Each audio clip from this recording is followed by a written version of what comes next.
Samendra. The next presentation of Dr. Samendra. Yes, yes, sir, last, sorry. So he's the winner of the first Uvea round. His topic is Adalimumab in Pediatric, NIU, Efficacy, Compliance, Single Center Experience in Central India. Thank you, sir. I have no financial disclosures to make. Pediatric uveitis incidence is 4.3 per 100,000 population and prevalence of 28. It is 20% of all uveitis cases globally and significantly impacts the quality of life because it starts much early and the patient has to live with uveitis for a very long time.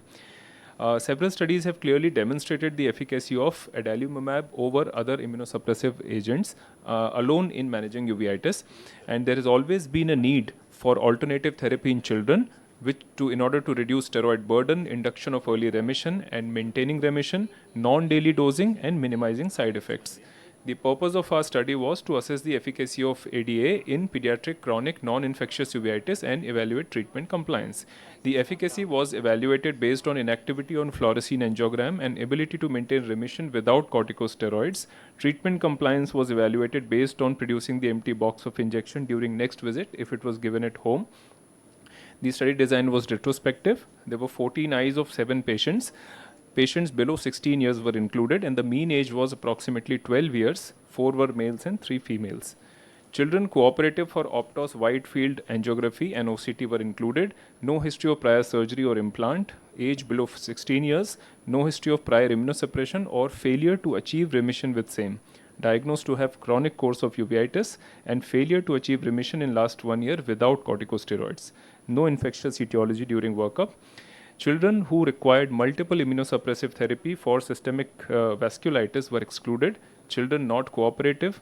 Previous history of use of biologicals with poor compliance or default were excluded.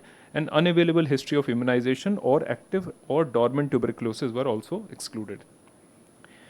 Prior corticosteroid exposure was universal in all cases. The cases of JIA with chronic anterior uveitis were 2. 1 case of Blau syndrome, 2 with Behçet's associated panuveitis and vasculitis, and 2 with pars planitis having macular edema. Adalimumab therapy was started in conjunction with methotrexate. Methotrexate preceding 2 weeks before starting adalimumab therapy.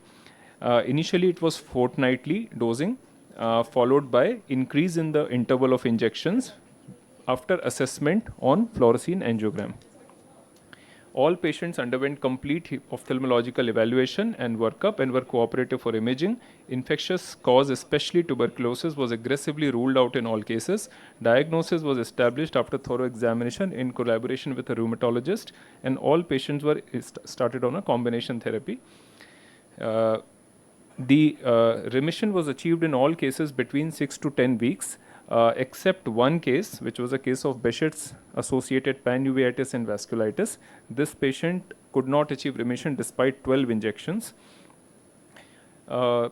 Mean follow-up duration was 15 months. 2 patients were lost to follow-up. However, they had achieved remission before losing to follow-up and they were being followed up telephonically in their local place.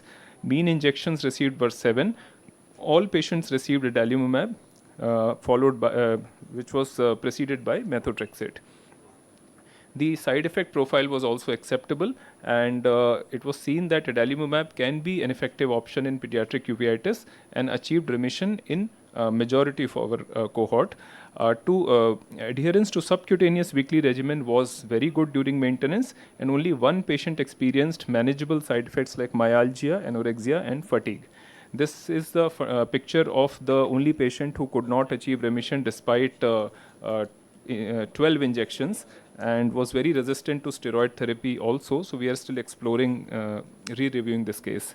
So pediatric NIU, it remains a challenge in view of treatment-related complications secondary to failure to achieve long-term satisfactory remission, and ADA with its subcutaneous and monthly maintenance regimen can prove effective in managing this subgroup of uveitis with good compliance. In our study, 100% compliance was noted. Patients were asked to maintain logs during home administration and they were asked to present empty boxes and the reminder calls were sent on days of injection. So early initiation of biologicals could provide early remission and ADA is efficacious and encourages good compliance due to subcutaneous and less frequent dosing except some patients reporting some stinging sensation with injections. That's about it. Thank you. Cost of injection is borne by the patient. Cost of the injection is borne by the patient. What would be the approximate cost? Sir, there are several schemes, and now with the generic medications, approximately 10 to 12,000 per injection. Per patient, you had 7 injections approximately. Approximately. That means 80 to 90,000 the patient had to Yes, spend. yes. Many of them were covered by insurance also, so somehow we could. Thanks, doctor. Thank you so Thank much. you. Thank you. Very nice.